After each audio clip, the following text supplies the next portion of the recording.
Gujarat ATS coastguard અને એનસીબીનું ફરી એકવાર મોટું ઓપરેશન ભારતીય જળ સીમામાં ફરી મોટી માત્રામાં ડ્રગ્સ ઝડપાયું અંદાજે ₹420 કરોડનું ડ્રગ્સ જપ્ત કર્યું છે ડ્રગ્સના જથ્થા સાથે 6 પાકિસ્તાનીઓની ધરપકડ પણ કરી એટીએસની બાતમીના આધારે આ કામગીરી કરવામાં આવી પૂર્વીય પાકિસ્તાન તરફથી ગુજરાત આ ડ્રગ્સ લાવવામાં આવી રહ્યું હતું પકડાયેલા તમામ પાકિસ્તાનીઓને અમદાવાદ લવાશે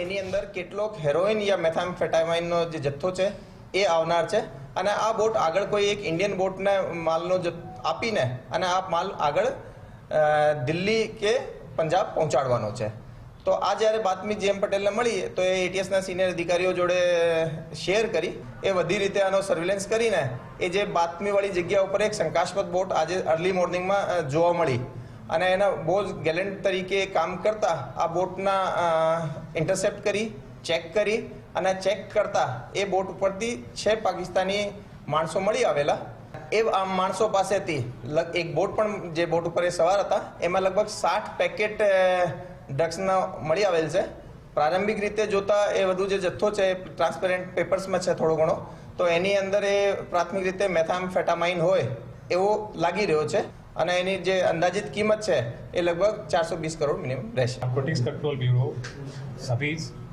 जो एजेंसीज हैं उनके साथ मिलकर काम कर रही है और हमारे माननीय प्रधानमंत्री और माननीय गृह मंत्री जी का जो नशा मुक्त भारत का अभियान है उसमें हम मिलकर काम कर रहे हैं और हमारी उम्मीद है कि हम बहुत जल्दी इसको जड़ से खत्म करेंगे। Thank you. और मैं एटीएस और कोस्ट गार्ड के सहयोग से केस हुआ है उनके लिए I want to place on record appreciation for the effort. Porbandar અરબી સમુદ્રમાંથી ફરી એક વખત ડ્રગ્સનો મોટો જથ્થો ઝડપાયો છે। ગુજરાતનું અરબી સમુદ્ર કિનારા જાણે ડ્રગ્સ માફિયા માટે સ્વર્ગ સમાન બની ગયું તેમ અવારનવાર ડ્રગ્સ ઝડપાઈ રહ્યું છે।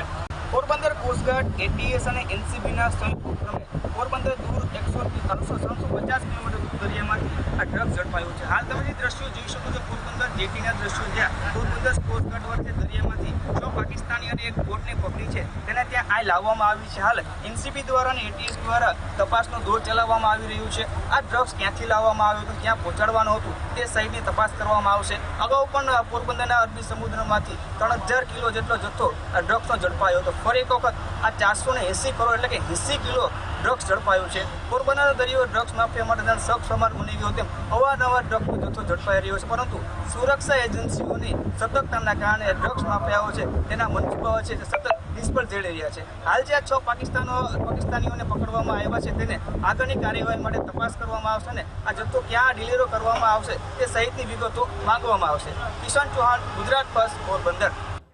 ગુજરાત એટીએસ કોસ્ટગાર્ડ અને એનસીબીનું ફરી એકવાર મોટું ઓપરેશન ભારતીય જળ સીમામાં ફરી મોટી માત્રામાં ડ્રગ્સ ઝડપાયું ગૃહ રાજ્યમંત્રી હર્ષભાઈ સંઘવીએ અભિનંદન પાઠવ્યા। ગુજરાત એટીએસે ₹10 લાખના ઇનામની જાહેરાત પાકિસ્તાન દ્વારા ડ્રગ્સ ઘુસાડવાનો પ્રયાસ હતો એટીએસે ડ્રગ્સ પકડવામાં સફળતા પ્રાપ્ત કરી ગૃહ વિભાગ દ્વારા ₹10 લાખનું ઇનામ જાહેર 6 પાકિસ્તાનીઓની ધરપકડ કરી સાથે ₹480 કરોડનું ડ્રગ્સ જપ્ત કરાયું છે। પોરબંદરથી 185 નોટિકલ માઇલ દૂર પાકિસ્તાનીઓ દ્વારા ડ્રગ્સનું એક મોટું કાર્ટલ ભારતમાં ઘુસાડવાની કોશિશ કરે છે એ બાતમીના આધારે એટીએસની ટીમે ભારી દરિયાની લહેરોની વચ્ચેથી આ પાકિસ્તાનીઓ ભારતમાં ઘૂસતાની સાથે પકડીને આશરે 60થી વધારે ટોટલ પેકેટો અને 400 કરોડથી વધારેનું ડ્રગ્સ પકડવામાં ખૂબ મોટી સફળતા પ્રાપ્ત કરી છે। આ સફળ ઓપરેશન પાર પાડતાની સાથે જ ગૃહ વિભાગ દ્વારા એટીએસની આખી ટીમને આજે ₹10 લાખ ઇનામ જાહેર કર્યું છે।